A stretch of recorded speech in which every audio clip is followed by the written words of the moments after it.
mundo que nos invita a la apatía, que muchas veces nos envuelve, en la que nos quiere distraer después de que la apatía llega a nuestras vidas con los medios sociales que hay a nuestro alcance. Y la verdad que con tanto entretenimiento que tenemos, creo que todo lo que este mundo está llegando a evolucionar es para que la Iglesia pierda de vista lo que es la Iglesia. Y la Iglesia es la luz y la sal de la tierra. Y la Iglesia no puede perder su esencia. Y creo que todo lo que nos está envolviendo últimamente, incluso la agenda globalista 2030, todo ya intenta apartarnos de las cosas de Dios, diciendo a nuestra mente que nos tenemos que adaptar, que nos tenemos que conformar, que necesitamos una serie de cosas que el mundo tiene y que tal vez nosotros no tenemos, y que empezamos a querer más y más de las cosas que este mundo nos ofrece. Generalmente hay frases que cuando hablamos con hermanos, amigos, familia, dice, es que esto tú lo necesitas. Lo hemos escuchado, ¿verdad? Es que esto te lo mereces. Y sobre todo hay una frase que me mata últimamente, que se lleva diciendo durante un tiempo, y es que necesitas tiempo para ti. Lo hemos escuchado, ¿no? Hasta nos lo han dicho, necesitas tiempo para ti. Y yo me pregunto, ¿y tiempo para Dios? ¿Tiempo para Dios? Mira, esta es una frase, necesitas tiempo para ti, que los psicoanalistas inventaron. Y que casi nosotros no lo creemos. Pero que si tú miras a nuestros ancestros, a nuestros antepasados, ellos no tenían la mayoría de cosas que nosotros tenemos. Necesitamos descansar, necesitamos vacaciones. Yo no digo que nada de esto esté mal, ¿eh? Cuidado, entenderme bien lo que quiero decir. Pero mis antepasados, mi propia madre y vuestros propios padres seguramente en su tiempo no tenían ni vacaciones y trabajaban 6 días a la semana. Yo recuerdo que mi madre trabajaba 6 días a la semana porque en España el único día que no se trabajaba era el domingo. Y ninguno de ellos tuvieron tiempo para sí. Y si vamos mucho más para atrás, cuando no había los medios que tenemos hoy en nuestros hogares, las comodidades que tenemos, nuestros ancestros, nuestros antepasados, sin todas esas comodidades que tenían mucho más comunión con Dios que nosotros. Y sabéis, creo que todo esto nos ha quitado el hambre y la pasión por Dios. Y que estamos en un tiempo en que la Iglesia ha perdido el hambre y la pasión por Dios. Y eso no lo podemos permitir, hermanos. No lo puedes permitir, yo no lo puedo permitir. Hay otra frase que muchas veces incluso se predica o se intenta enseñar a los grupos que trabajan en la Iglesia, es que el trabajo que hay que hacer, lo hay que hacer con excelencia. Yo creo que muchos también lo habéis oído. Es que si tú a la hora de prepararte para predicar, tu trabajo para la predicación tiene que ser un trabajo lo mejor, lo más excelente para Dios. Igualmente en la música tienes que ensayar, tienes que venir, tienes que esforzarte porque hay que ser excelente para las cosas de Dios. Igual manera en los profesores del seminario tienen que prepararse mucho, ser excelentes para poder dar una buena clase de seminario. Consejería igual, escuela dominical igual, etcétera, etcétera, etcétera. Tenemos que ser excelentes en las cosas de Dios. Pero mira, me pregunto, si no hay pasión por Dios, si no hay ese anhelo, esa hambre, esa sed, esa pasión por las cosas de Dios, todo lo que hagamos, incluso hasta esta predicación, puede estar llena de conocimiento práctico y bueno, pero no estar llena del Espíritu de Dios. Y la pasión por Dios nos lleva a que todo lo que hagamos esté lleno del Espíritu de Dios. Y no sé si me estáis entendiendo con esto. Lo que quiero llegar a daros a entender es que yo no tan solo quiero predicar, yo quiero que predique el Espíritu Santo. Ellos yo creo que ellos tienen que llegar a no querer tocar ni cantar ellos, sino que sea el Espíritu Santo. Que en tu trabajo y en mi trabajo, cuando yo me preparo, cuando yo trabajo, o cuando las amas de casa hacéis las cosas de casa, lo que hagáis, lo hagáis como para el mismo Señor. Pasión por Dios, pasión por las cosas de Dios. Que nuestra vida no sea una vida rutinaria en la que no hay el respaldo de la oración y de la comunión. Porque si uno que se prepara en todos los ámbitos y no hay oración, pasión, comunión con Dios, no sirve para nada. Es intelectualismo puro y duro. Y eso no nos sirve. La letra mata, dice, mas el Espíritu vivifica.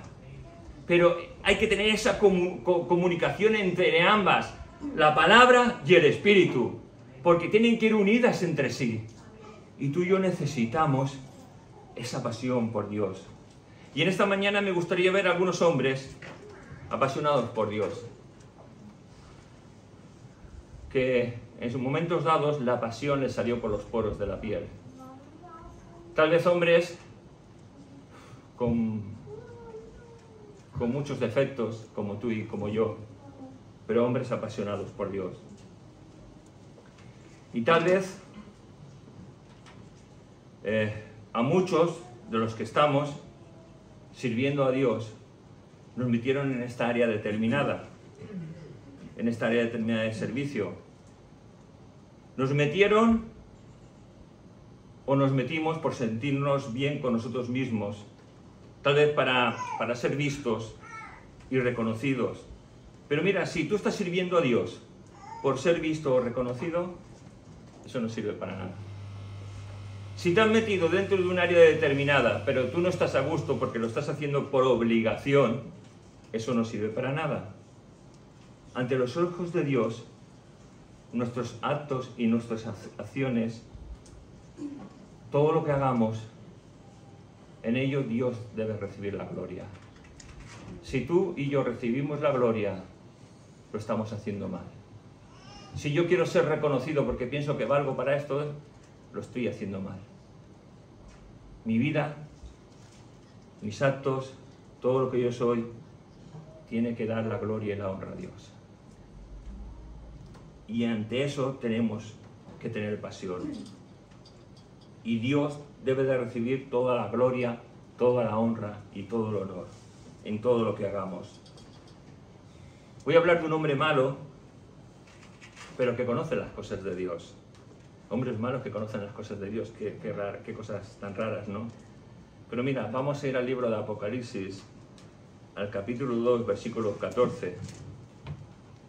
Y en el mensaje a la iglesia de Pérgamo, Jesús está hablando de un hombre llamado Balaán, que todos conocemos, ¿verdad? Balaán, el de la burra. El de la burra que habló. Ahora sí, todos conocemos a Balaán, ¿no? Y los que no conocéis, pues ya lo conoceréis si leeréis Biblia. Si no, seguiréis sin conocerlo. Apocalipsis 2, versículo 14 dice: pero tengo unas pocas cosas contra ti, que tienes ahí a los que retienen la doctrina de Balaán, que enseñan a Balac a poner tropiezo ante los hijos de Israel, a comer cosas sacrificadas a los ídolos y a cometer fornicación. Este mensaje es dado a una iglesia. Este hombre llamado Balaán quiso, por dinero, maldecir al pueblo de Dios, pero Dios no le dejó, no pudo profetizar maldición contra el pueblo de Dios porque Dios no se lo permitió. Y cada vez que intentaba maldecir al pueblo de Dios, lo único que Dios hacía era venir sobre él y proferir bendición sobre el pueblo de Dios.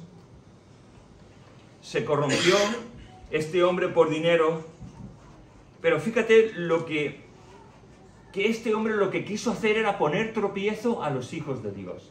Y hermanos, y es que debemos estar atentos, porque hay tantas cosas que quieren poner tropiezo en tu vida y en mi vida. Quiso maldecir a Israel, como no pudo, pensó que ellos mismos se maldigan. ¿Cómo pueden maldecir? ¿Cómo uno puede apartarse de Dios? Porque el apartarse de Dios es una maldición. Él quiso, ya que Dios no me deja, hablo con el rey y le digo lo que tiene que hacer.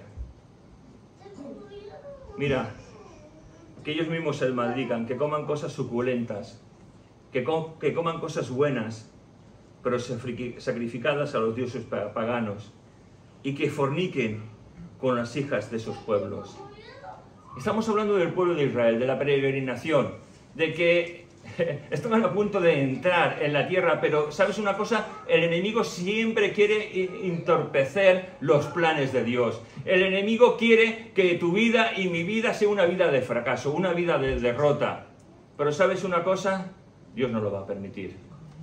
Podemos pasar por momentos en que nuestra vida pueda ser un fracaso, una derrota aparentemente, pero siempre Dios vendrá. Si somos los escogidos de Dios, siempre Dios vendrá a darnos una mano para volvernos al camino. Mira lo que Balaam le dijo al rey Balac: dales emociones, dales placeres. Ellos estaban acostumbrados a comer maná, comían codornices, pero cuando tal vez vieron que a esos ídolos se sacrificaba otro tipo de comida más sabrosa, que encima podían tener relaciones ilícitas con las mujeres de otros pueblos,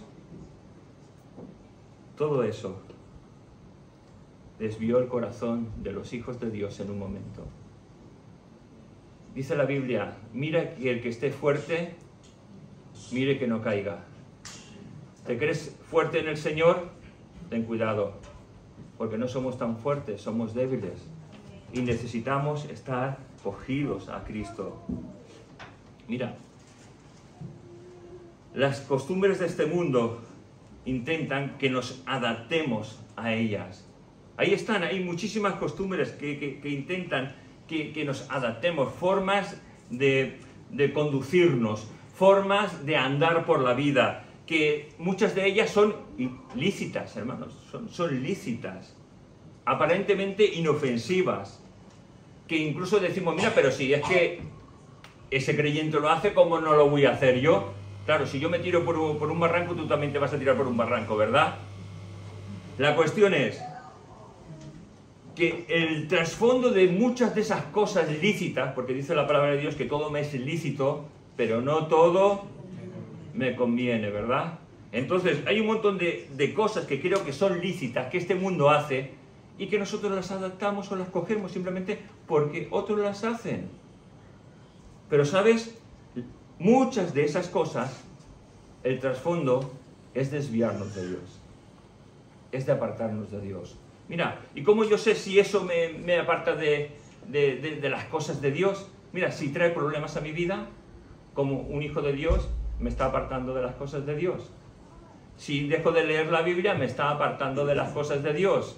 Si dejo de tener oración, me está apartando de las cosas de Dios. Si yo veo que mi vida está teniendo un giro, me está apartando de las cosas de Dios. Mira, vamos a leer Números 25, versículos del 1 al 8. Números 25, del 1 al 8. Dice: moraba Israel en Sitín, y el pueblo empezó a fornicar con las hijas de Moab, las cuales invitaban al pueblo a los sacrificios de sus dioses. Y el pueblo comió y se inclinó a sus dioses. Así acudió el pueblo a Baal-peor. Y el furor de Dios se encendió contra Israel. Y el Señor dijo a Moisés: toma a los príncipes del pueblo y ahórcalos ante el Señor delante del sol, y el ardor de la ira del Señor se apartará de Israel. Entonces Moisés dijo a los jueces de Israel: matad cada uno a aquellos de los vuestros que se han juntado con Baal-peor. Y aquí un varón de los hijos de Israel vino y trajo una madianita a sus hermanos, a ojos de Moisés y de toda la congregación de los hijos de Israel. Mientras lloraban ellos a la puerta del tabernáculo de reunión, y lo vio Fines, hijo de Eleazar, hijo del sacerdote Aarón, y se levantó de en medio de la congregación, y tomó una lanza en su mano, y fue tras el varón de Israel a la tienda, y los alanceó a ambos, al varón de Israel y a la mujer por su vientre, y cesó la mortandad de los hijos de Israel. Y cuando uno lee este texto, a mí una vez me sorprendió un hermano, que no sé si lo habré contado alguna otra vez, que me dijo: pero qué barbaridad, ¿no? Los tiempos de la ley, ¿no? qué barbaridad. Y la verdad es que lo que me dijo me traumatizó. Hasta ahora sigo traumatizado. Porque decir que la Biblia tiene algo que es una barbaridad, la Biblia es la palabra de Dios. No hay una cosa en ella que no sea correcto ante los ojos de Dios, que no sea santo. Ante tus ojos y mis ojos, llenos de pecado, puede pasar cualquier cosa. Pero la palabra de Dios es santa, es viva y eficaz. Y hermanos, cuando a mí esa persona me transmitía lo que sentía, yo me callé por no herirla. Pero yo creo que a veces los pastores hacemos mal cuando alguien, sea de tu congregación o no sea de tu congregación, te dice algo que es incorrecto, ¿no? Y a veces uno se calla, pero comete una barbaridad callándose, porque lo que estaba diciendo esa persona para mí era algo terrible. Para mí el pecado, y para ti el pecado, debe ser algo terrible. El pecado es una abominación ante los ojos de Dios. Y fíjate una cosa, aquí el pueblo de Israel, al igual que nosotros, podemos perder esa pasión por las cosas de Dios. Pero es que el pueblo de Dios, este pueblo de Dios que Dios sacó de Egipto con mano fuerte, con mano poderosa, viendo las plagas, viendo cómo había sido librado, viendo cómo cruzó el Mar Rojo, viendo cómo aguas amargas en un momento dado se convertían en aguas potables, viendo que cuando tenían hambre Dios envió el maná, tenían hambre de carne, Dios envió las codornices, viendo todos los milagros y maravillas de Dios, se prostituyen por comida y por sexo. ¿Sabes? Ese es tu corazón, mi corazón. Un corazón débil, que necesita ser lleno de la gloria de Dios, de la santidad de Dios. Y mira, las cosas que nos envuelven nos pueden hacer perder la pasión por las cosas de Dios. Algunos, como esta persona, ven con horror esta historia. Tal vez en este tiempo podía incluso decirse qué intolerante que fue el hijo del sacerdote Aarón, qué intolerante. Si se metieron en la tienda. Y algunos de nosotros tal vez podríamos incluso excusar lo que estaban haciendo. Dicen, no, se metieron en la tienda y seguramente estaba testificando del Señor. Porque muchas veces tú y yo hacemos eso, excusamos el pecado. ¿Sabes? Podremos excusar el pecado, pero delante de Dios no hay excusa posible. Y si excusamos el pecado, tan pecadores somos nosotros como a los pecadores que los excusamos delante de Dios. Mira, me gustaría analizar un momento esta historia muy brevemente. El pueblo de Dios, en vez de apartarse del pecado, prefiere pecar. Los príncipes de la tribu, que eran los encargados de corregir al pueblo, no hicieron nada por impedirlo y hacer que se volvieran a Dios. Cuidado, hijo de Dios, porque muchas veces podemos llegar a pensar el pastor y los ancianos y el consejo tienen la obligación de corregir. No, la obligación de corregir a alguien que está en pecado es de toda la congregación. No es exclusiva de un ministerio. Porque el ministerio a lo mejor no se entera y tú te estás enterando. Pues tu obligación como hijo de Dios no es ocultar el pecado, es confrontar el pecado contra la palabra de Dios y decir a la persona que está pecando que se arrepienta y vuelva a los caminos de Dios. Esa es tu obligación, esa es mi obligación. Mira, las consecuencias del pecado son terribles. Dios habló con Moisés y Moisés dijo a los jueces que habían que matar a todos aquellos que iban en pos de Baal Peor. Mira, y mientras el pueblo lloraba, unos arrepentidos y otros por la muerte seguramente de sus familiares que habían transgredido la ley de Dios, a ojos de todo el pueblo, en el tabernáculo donde Moisés se reunía con Dios, en el tabernáculo donde la presencia de Dios se manifestaba, a ojos de todo el pueblo, un príncipe del pueblo de Dios va con una madianita hacia la tienda. Y no fue, como dije antes, a hablar de las cosas de Dios. Fue hacer lo que su deseo carnal quería hacer. Y vemos al hijo de Aarón, a Fines, que va y los atraviesa con una lanza. ¡Qué horror, qué terrible! ¿Pero por qué hizo? En vez de reprenderlos y decirle, hermanito, que estás pecando, sal. ¿Tú crees que la desfachatez, que lo que hizo se puede arreglar hablando? A veces no. A veces tiene que ser atravesado por una lanza. Por eso la Iglesia tiene la autoridad de poder expulsar a quien que no anda en corrección delante de Dios. Con el pecado no se juega. Hay que atravesarlo con una lanza y hay que dejarlo morir. Mira, dice la palabra de Dios en Santiago, ese libro que estamos viendo en Honra tu Desierto los jueves, en el capítulo 4, versículo 17, seguro que todos lo habéis leído, pero a lo mejor no os acordáis, que dice, aquel que sabe hacer lo bueno y no lo hace, le es contado por pecado.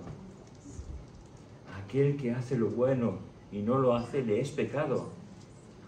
Hermanos, o acabamos con el pecado, o el pecado acabará con nosotros.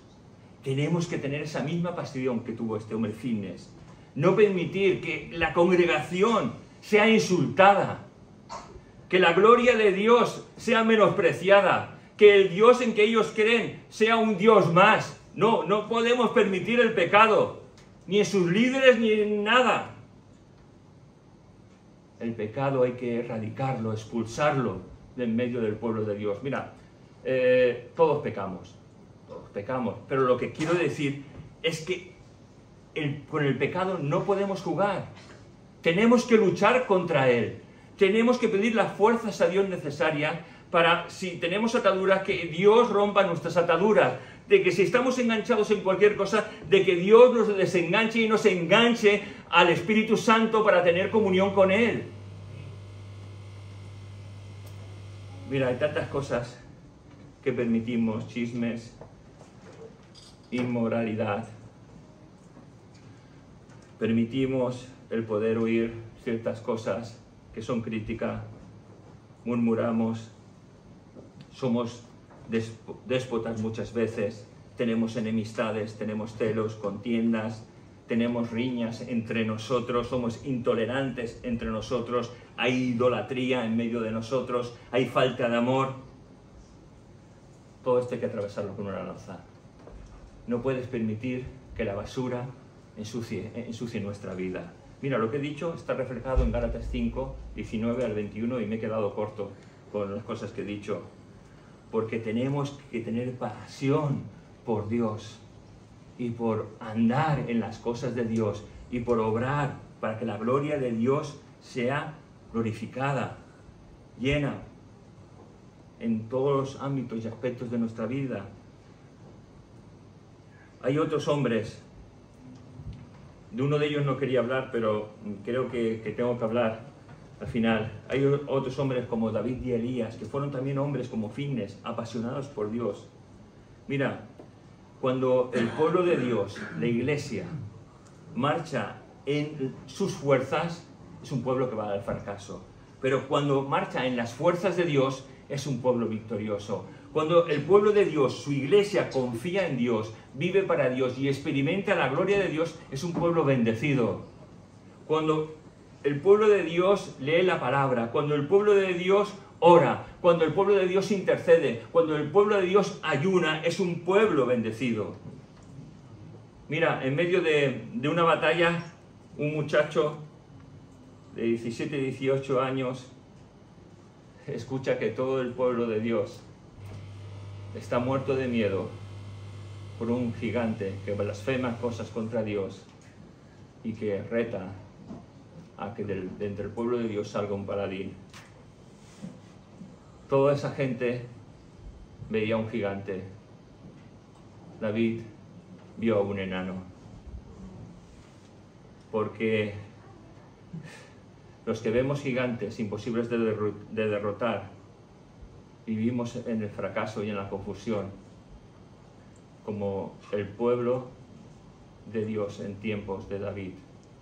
Soldados pero confusos, soldados pero sin esperanza, meramente soldados, no guerreros, no hombres que querían hacer más de lo que les correspondía.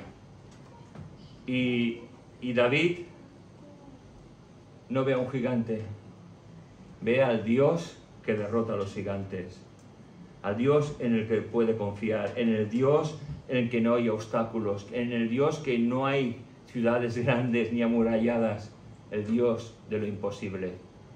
Y si tú y yo creemos en ese Dios, no habrá gigante que se pueda poner delante de nosotros. Mira, hoy en día tú y yo tal vez estamos luchando contra muchos gigantes. Confía en el Dios que los puede derrotar. No confíes en ti. Simplemente coge las piedras, lee la Biblia y lánzalas. Ora y deja que Dios sobre.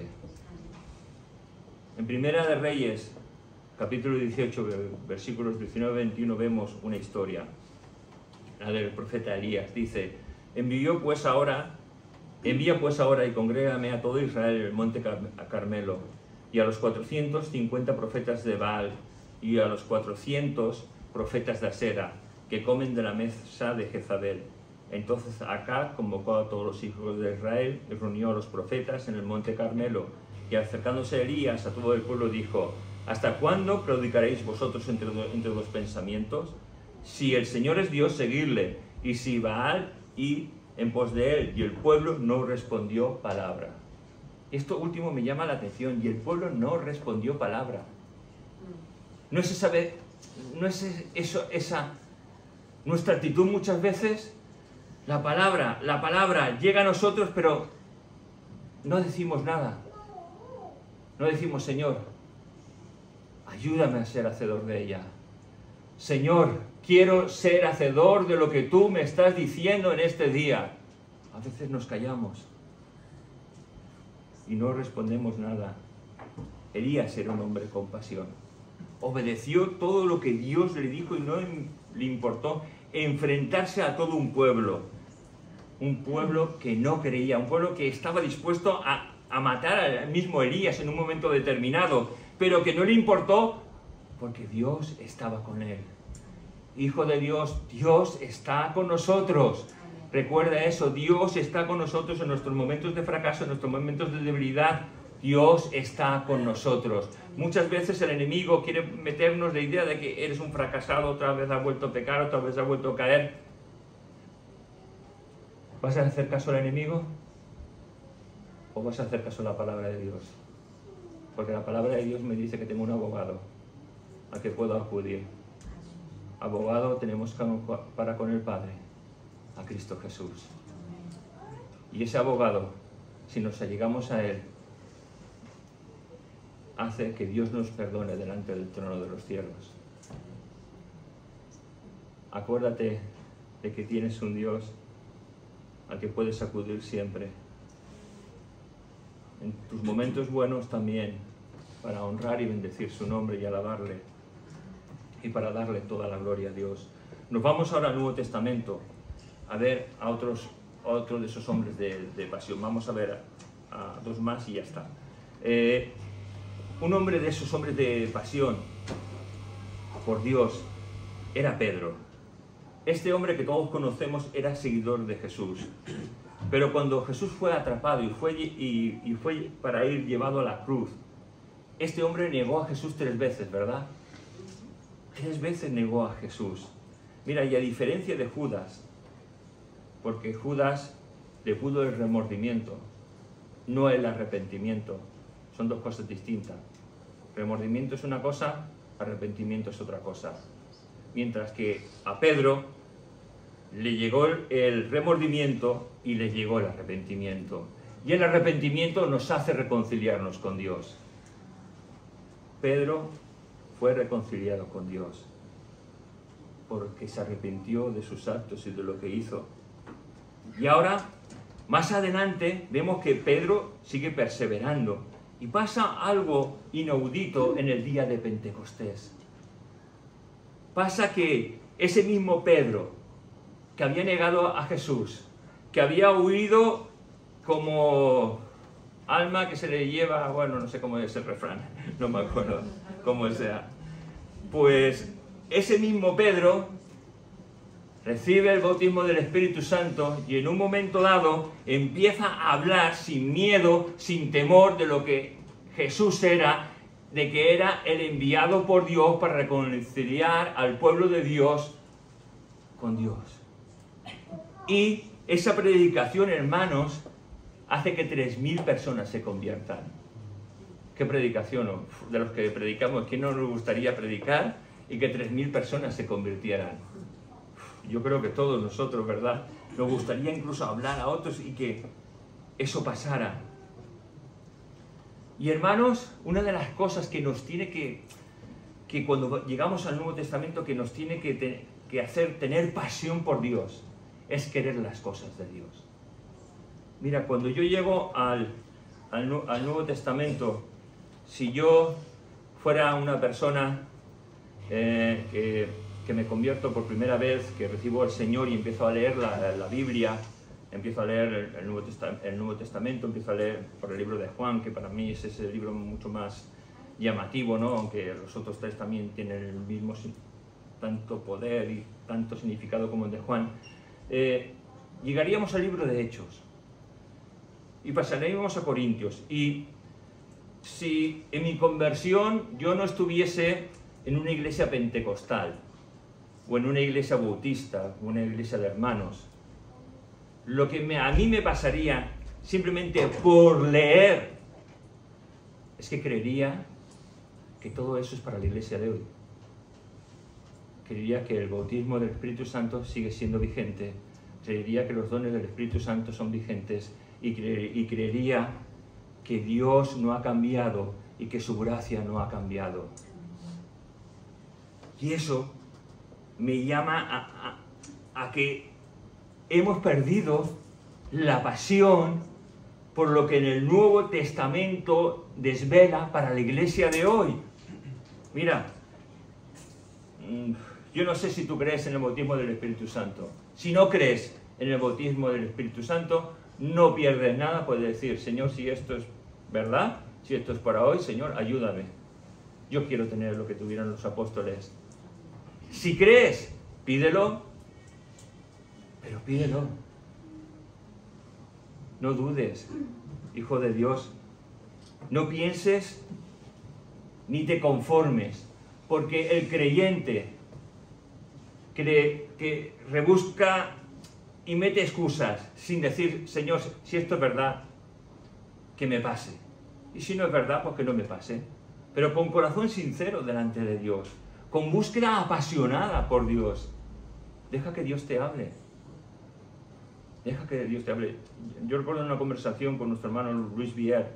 Él me dijo que él leyó lo que pasaba en el libro de los Hechos y marchándose a su casa, andando, decía, Señor, si esto es verdad, lo del bautismo del Espíritu Santo, de que otros empiezan a hablar en esas lenguas desconocidas, por lo que le habían dicho, por lo que había oído, Señor, haz que lo reciba. Y de repente lo recibió. Claro, ¿por qué hoy no pasan esas cosas? Tal vez porque no creemos la palabra de Dios. Otra vez porque pensamos que no es importante. Pero fíjate, es tan importante porque nos dice la palabra de Dios que es poder de Dios. Poder para los hijos de Dios. Necesitamos el Espíritu Santo, necesitamos los dones del Espíritu Santo. Hechos 1:8. Hermanos, necesitamos tener pasión por las cosas de Dios.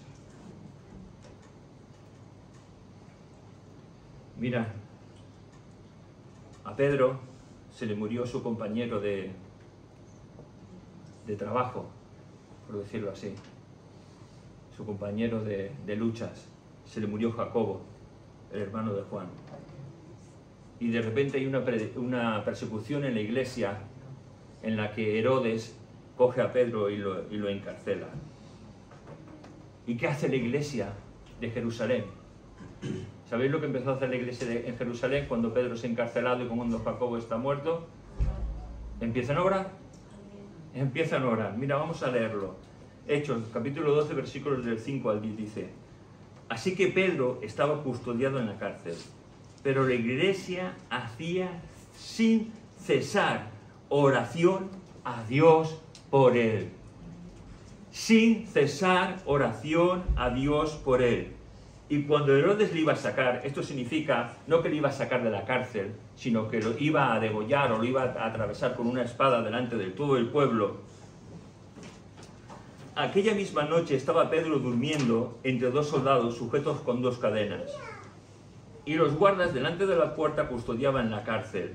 Y aquí que se le presentó un ángel del Señor, y una luz resplandeció en la cárcel, y tocando a Pedro en el costado le despertó diciendo: levántate pronto, y las cadenas se les cayeron de las manos.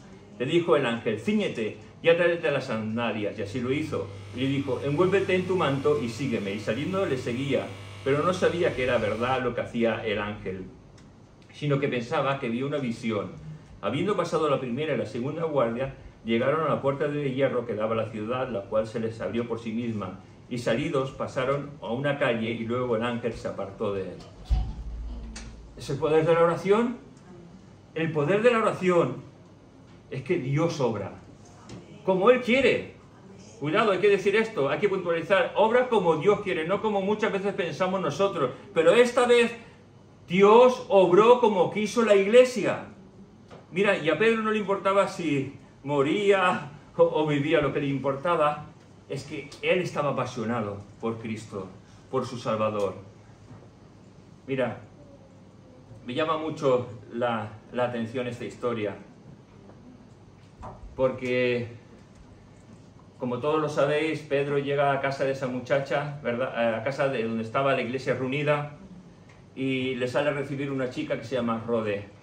Y ella, entusiasmada, contentísima por escuchar la voz de Pedro, se va a decir a los demás: ¡es Pedro, es Pedro! Pero los demás no se lo creen.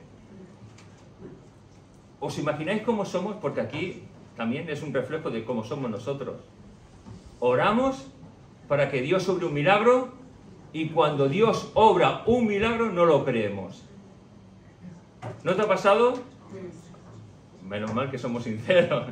Amén, sí. Oramos muchas veces y Dios hace el milagro y no lo creemos, incluso dudamos. Dirá: esto ha sido los médicos, esto ha sido esto ha sido... Pero ¿por qué debemos ser así?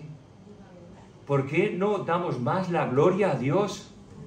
Porque Dios es el Dios que tiene todo el poder para obrar como Él quiere y hacer un milagro.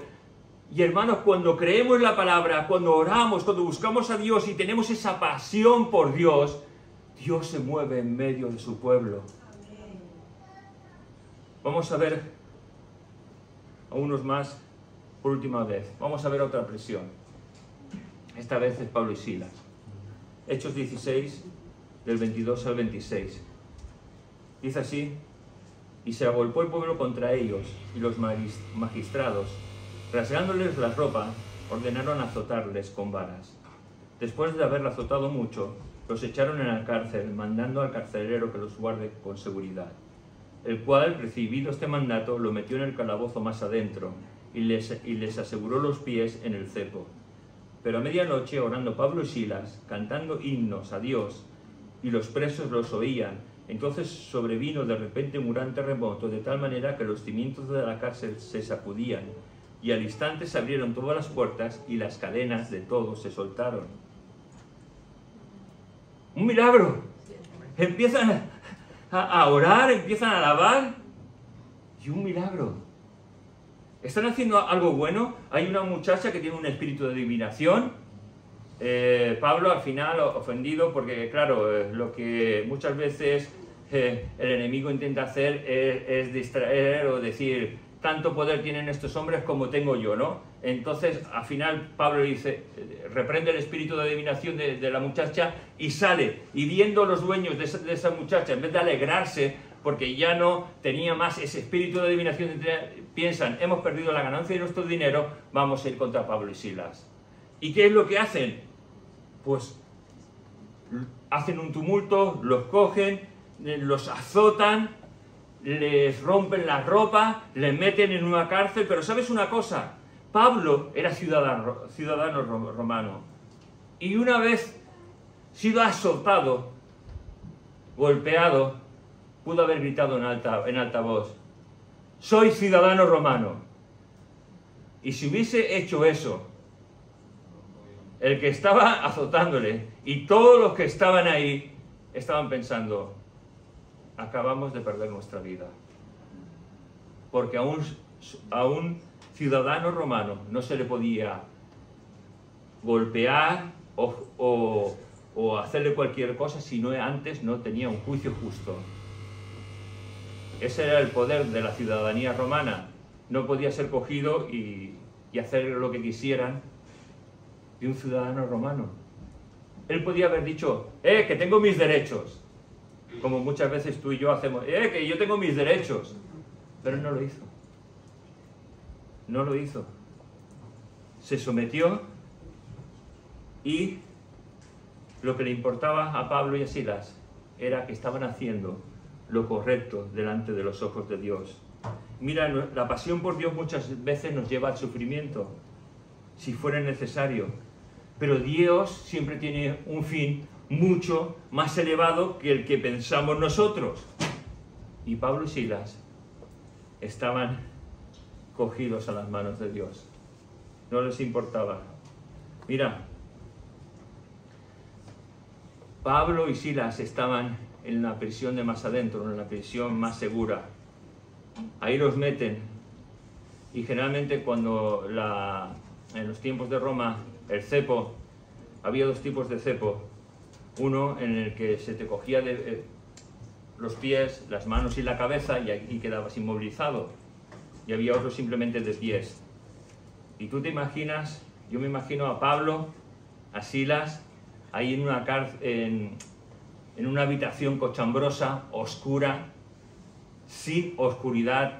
O sea, no había luz de ningún tipo. Había una oscuridad absoluta. ¿Y sabes cuántas veces tú y yo nos encontramos en la oscuridad más absoluta? En esa oscuridad en la cual parece que no haya salida. En esa oscuridad que parece que no hay solución para nada. Pero en medio de esa oscuridad absoluta, Pablo y Silas, desde el momento en que fueron encarcelados, la porción que hemos leído nos está dando a entender que empezaron a orar. Y de vez en cuando interrumpían, en medio de ese dolor, porque les habían azotado 39 veces con una vara. Si llegaban a 40 y el reo que era azotado moría, ese hombre con la vara también moría. Por eso se hacía 39 azotes. Ahora tú te imagínate con una caña que te quitan la ropa y empiezan a pegarte en la espalda. Qué alegría, ¿no? Por aquí. No, qué dolor, qué sufrimiento. Si nos damos un golpe y a veces vemos las estrellas, ¿tú te imaginas 39 azotes con una vara de madera golpeándote? Encarcelados injustamente, metidos en esa prisión oscura, y en medio de esa oscuridad en la que oían a dos hombres hablar no sé qué, empiezan a cantar salmos. ¿Tú te imaginas? Y tú estás escuchando, ¿pero qué están haciendo esto? Y están alabando a un Dios, y los que estaban ahí, y están alabando a Dios, están cantando el Salmo 42, están cantando el Salmo 27, y de repente la gloria de Dios se manifiesta. ¿Sabes? La alabanza también es poderosa. Mira, muchas veces nos ponemos música, vamos a decir como música del mundo, ¿no? Y decimos, mira, qué bonita es esta canción, esta. Yo no digo que sea mala, aunque sí que hay canciones malas, y hay cantantes en que lo que han dicho de Dios yo no escucharía, por amor a mi Dios, yo no los escucharía más. Y mira que hay canciones que me gustan de cierta persona que dijo una barbaridad acerca de Dios, pero no voy ni a tatarear más esa canción que me gusta de esa persona, porque no. Pero ¿por qué escuchamos canciones del mundo que sí que nos animan y a veces nos hacen estar nostálgicos, cuando podemos escuchar alabanzas que nos elevan a la presencia de Dios? Que en un momento dado empiezas a escuchar, yo no sé si a ti te pasa, pero yo a veces estoy mal y estoy trabajando en el ordenador y estoy haciendo cosas y digo, oh, pongo una canción. Y de pronto escucho esa canción y es que todo cambia. Me pongo hasta a cantar. Es que todo cambia. Porque es que la alabanza me lleva a expresar y a entender que tengo un Dios grande. De que mi vida no es nada sin Dios. De que todo lo que tengo en un momento y un abrir cerrar de ojos se puede desvanecer, pero Dios jamás se desvanecerá de mí. Con ese tremendo dolor físico, Pablo y Silas alaban a Dios. Hijo de Dios, en tus momentos de oscuridad, de más dolor, no dejes de alabar a Dios, porque ello va a bendecir tu vida. Y es que las circunstancias muchas veces marcan nuestras vidas y las intentan dirigir para derribarnos, para destruirnos. Pero busquemos a Dios. Resumiendo, ¿qué hemos visto hasta ahora? Primero, que tenemos que saber hacer lo correcto delante de Dios, aunque otros no lo hagan. Aunque otros nos presionen, tenemos que hacer lo que es correcto ante los ojos de Dios. Que a pesar de los gigantes que aparezcan en nuestra vida y que creamos que no vamos a poder vencerlos, hay uno que sí que puedes vencerlos, ese es Jesucristo. Y si dependes de Él y yo dependo de Él, los vamos a vencer. Que la confianza y la obediencia a Dios, que la confianza y la obediencia a Dios, a pesar de los inconvenientes, trae su fruto. Que a pesar de nuestras caídas, de tus caídas, de mis caídas, hay que perseverar en los caminos de Dios. Que la iglesia que ora unida es una iglesia victoriosa y que en medio de la más densa oscuridad alaba a Dios y deja que Él obre.